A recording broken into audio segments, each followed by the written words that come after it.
रक्षक और भक्षक, इन दो शब्दों में सिर्फ र और भ का अंतर है। रक्षक जब भक्षक बन जाए तो बहुत खतरनाक हो जाता है। दरअसल पंजाब पुलिस के 12 जवानों के खिलाफ जोधपुर में एफआईआर दर्ज की गई है। इन जवानों पर क्या आरोप है और ये पूरा मामला क्या है, जानिए हमारे संवाददाता सुमित देवड़ा से।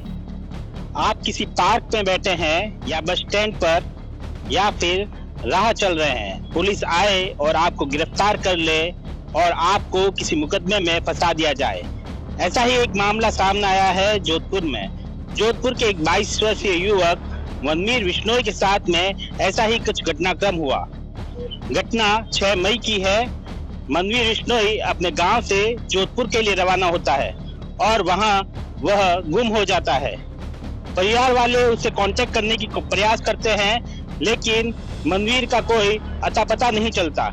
इसके बाद में पिता द्वारा 8 मई को गुमशुदगी की रिपोर्ट जवर थाना में लिखाई जाती है। इसके बाद में मनवीर की तलाश शुरू होती है। इसी बीच परिवार के सभी सदस्यों को उस मनवीर की बहन को एक अनजान फोन आता है जिसमें 15 लाख की फिरौती मांगी जाती है।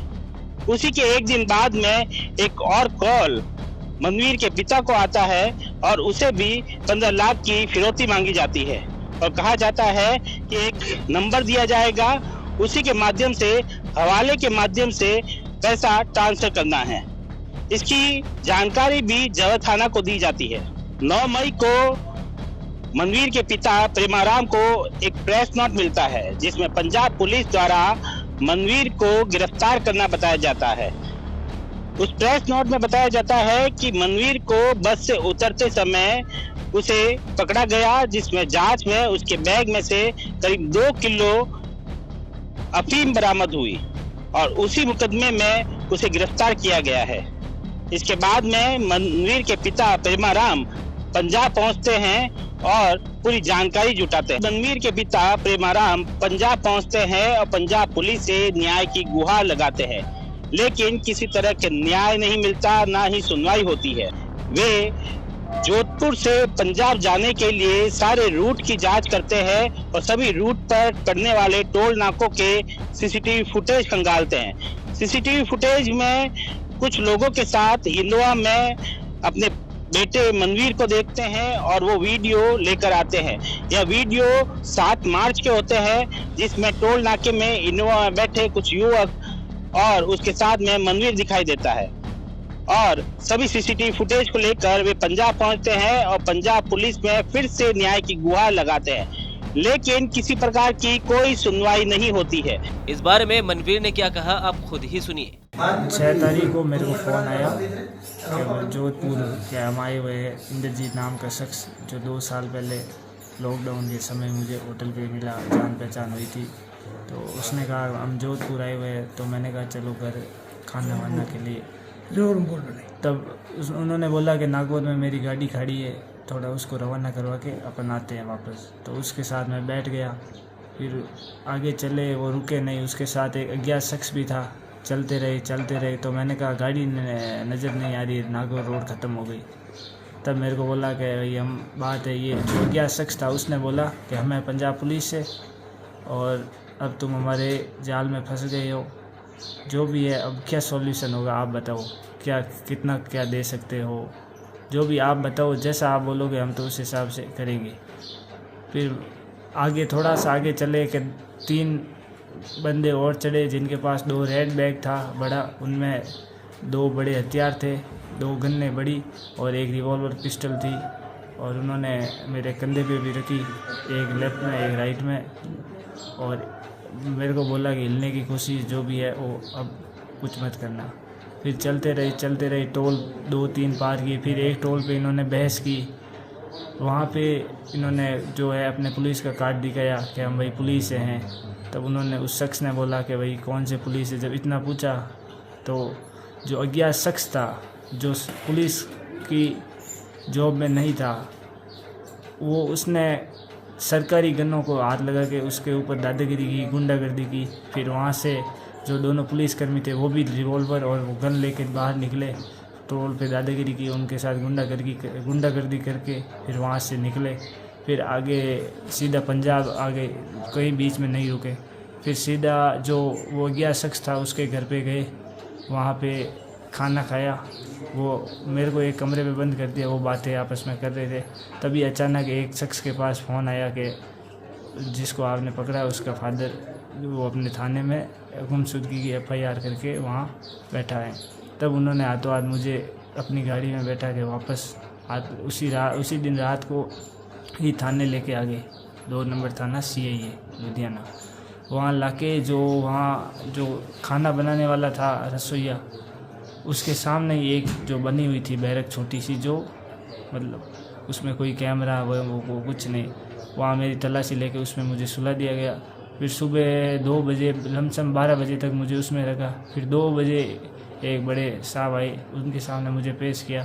तब मेरे को बोला गया कि हम कोई कागजी कार्रवाई करके तुम्हें छोड़ देंगे, थोड़ा कुछ कागजी में तुम्हारा साइन वाइन होगा, फिर तुम्हें हम अपने घर पहुंचा देंगे।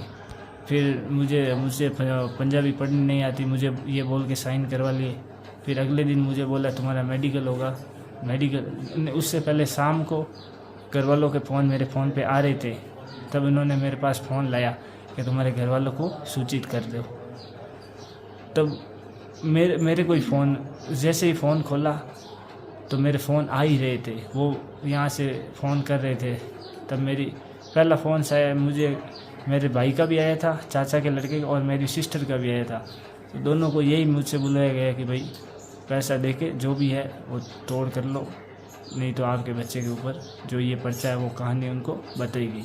फिर उससे अगले दिन मुझे 11 बजे मेडिकल के लिए ले जाया गया। वहाँ मेरा मेडिकल किया, फिर मुझे कोर्ट में पेश किया गया। जब वहाँ कोर्ट में पेश किया तब मेरे सामने जो 2 kg वो रखा, और जब जज वो वहाँ बोले कि भाई इसके ऊपर 2 kg का पर्चा, तब मुझे उस पर्चे के बारे में पता चला। और फिर वहाँ से मुझे 2 दिन का पुलिस रिमांड लगा के उनके जो CI 2 नंबर थाना था वहाँ वापस ले आए। फिर मैं 2 दिन वहाँ रहा। वो अपने आप ही जो मुझसे अपने हिसाब से बयान लिख रहे थे। फिर और मेरे को 2 दिन बाद जज के सामने पेश किया तो और 2 दिन रिमांड बढ़ा दिया। फिर 2 दिन और उन्होंने अपने जो बयानबाजी वो लिखे। फिर मेरे को वहाँ से सेंट्रल जेल लुधियाना में ट्रांसफ़र कर दिया गया। फिर वहाँ पे भी 70 से 80% जो हवालाती है वो उनके ऊपर नाजायज़ पर्चे ही फंसे हुए लोग हैं। बिहार के, झारखंड के, गुजरात के, MP के, सबको उनकी घरों से उठा के ला के वहाँ पे नाजायज़ पर्चे कर रखे हैं पंजाब पुलिस ने। वहीं उसके पिता प्रेमाराम ने बताया कि उनका बेटा मनवीर पिछले 3 साल से जयपुर में कंपटीशन की तैयारी कर रहा है।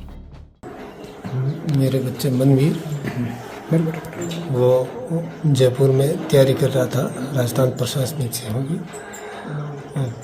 उन्होंने इनका 6 तारीख को कोई दोस्त का फ़ोन आया था, तो ये अचानक शाम को जोधपुर गए और जोधपुर से इनको उठा करके लेके वो पंजाब गए।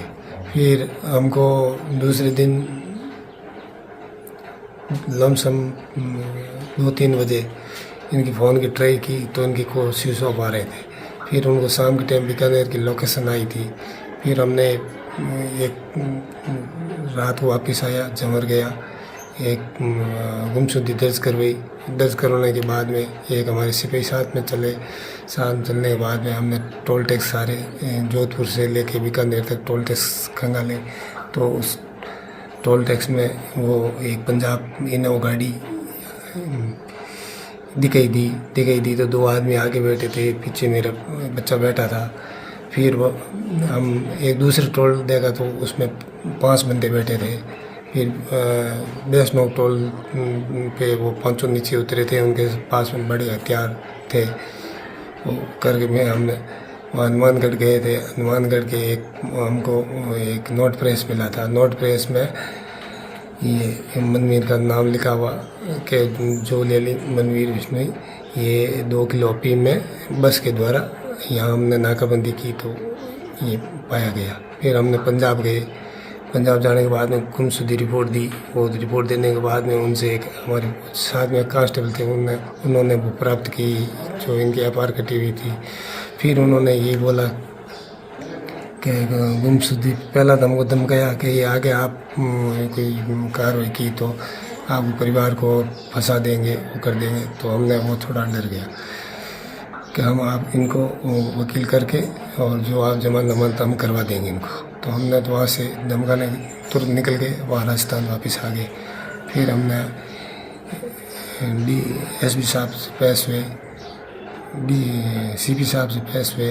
फिर बाद में हमें कोर्ट में लगा के मुकदमा दर्ज करवाया। कितना समय लगा जेल में इस प्रक्रिया को? कितना, एक बच्चे को कितना महीना जेल में रहना पड़ा?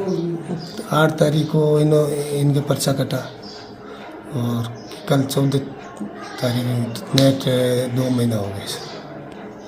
ऐसे लगता है पुलिस और गुंडे में हम ये तो गुंडागिरी थी ना। जोधपुर से उठा करके लेके गए और फिर वहाँ बता रहे हैं कि ये 15 लाख रुपए की फिरौती मांगते हैं, हवाला एक नंबर देते हैं, इससे हवाला करवा दो। ऐसा नहीं लगता पंजाब की पुलिस किसी ग्रोह से मिलकर ऐसा वसूली कर रही है? हम हो सकता है वो 2 है तो 2 साथ में वो गुंडा भी हो सकते हैं, हम तो उनको पहचानते नहीं है। इस मामले पर डीसीपी राजेश यादव ने बताया कि कोर्ट के आदेश पर हेमनगर जोलियाली निवासी प्रेमाराम की रिपोर्ट को दर्ज किया गया है, जिसमें पंजाब पुलिस के 12 जवानों के नाम शामिल हैं। इसमें जो है पंजाब पुलिस ने एक NDPS एक्ट का मुकदमा दर्ज किया है और अपने यहाँ पहले इस लड़के की जो है मनवीर जो है इसकी जो है गुमशुदगी दर्ज की गई थी और अपने को जो पता लगा कि वहाँ इसकी गिरफ्तारी है तो अपने घर वालों को बता दी थी ये बात। उनका ये कहना है घर वालों का उसका अपहरण करके उसको गलत मुकदमा दर्ज किया गया है और इस आधार पर उन्होंने कोर्ट से जो है ये मुकदमा इस राशि के जरिए मुकदमा दर्ज करवाया है। फिरौती मांगने की बात कही है, वो लोग कह रहे हैं जांच का विषय है कि फिरौती मांगी गई नहीं मांगी गई या क्या हुआ है, वो जांच की जाएगी। पंजाब पुलिस के करीब 12 लोगों के खिलाफ दर्ज हुआ मामला। हाँ, ये बिल्कुल सही है, इन्होंने दर्ज करवाया है। वो जांच का विषय है कि क्या घटनाक्रम है, क्या हुआ है, कैसे हुआ है। मनवीर के पिता प्रेमाराम कोर्ट की शरण में जाते हैं और कोर्ट की शरण में जाकर न्याय की गुहार लगाते हैं और उसके बाद कोर्ट के आदेश के बाद में अपने पुत्र को पंजाब पुलिस से छुड़वाकर वापस लेकर आते हैं। जब कोर्ट में सीसीटीवी फुटेज को देखा जाता है तो सीसीटीवी फुटेज में जो लोग मनवीर के साथ में नजर आते हैं वही प्रेस नोट में उसके साथ में फोटो में नजर आते हैं। ऐसे में उन्हीं पुलिस कर्मियों के खिलाफ अब कोर्ट द्वारा आदेश के बाद में मुकदमा दर्ज कराया गया है। अब आगे जांच का विषय है कि इस पूरे मामले में क्या कार्रवाई की जाती है, लेकिन इस पूरे मामले में अब पंजाब पुलिस पर सवाल या निशान उठे हैं। इस पूरे मामले में 22 वर्षीय युवक मनवीर बिश्नोई का जो RS की तैयारी कर रहा था उसको पंजाब पुलिस द्वारा गिरफ्तार करना और मनवीर के पिता द्वारा लगातार पंजाब पुलिस से न्याय की गुहार लगाना, न्याय नहीं मिलने पर 2 महीने तक खुद से मेहनत कर साक्ष्य जुटाना, सीसीटीवी फुटेज खंगालना और सीसीटीवी फुटेज लेकर आना, उसके बाद में भी न्याय नहीं मिलने पर कोर्ट की शरण लेना, अब पूरा मामला हैरान कर देने वाला है। सुमित देवड़ा, TV9 जोधपुर।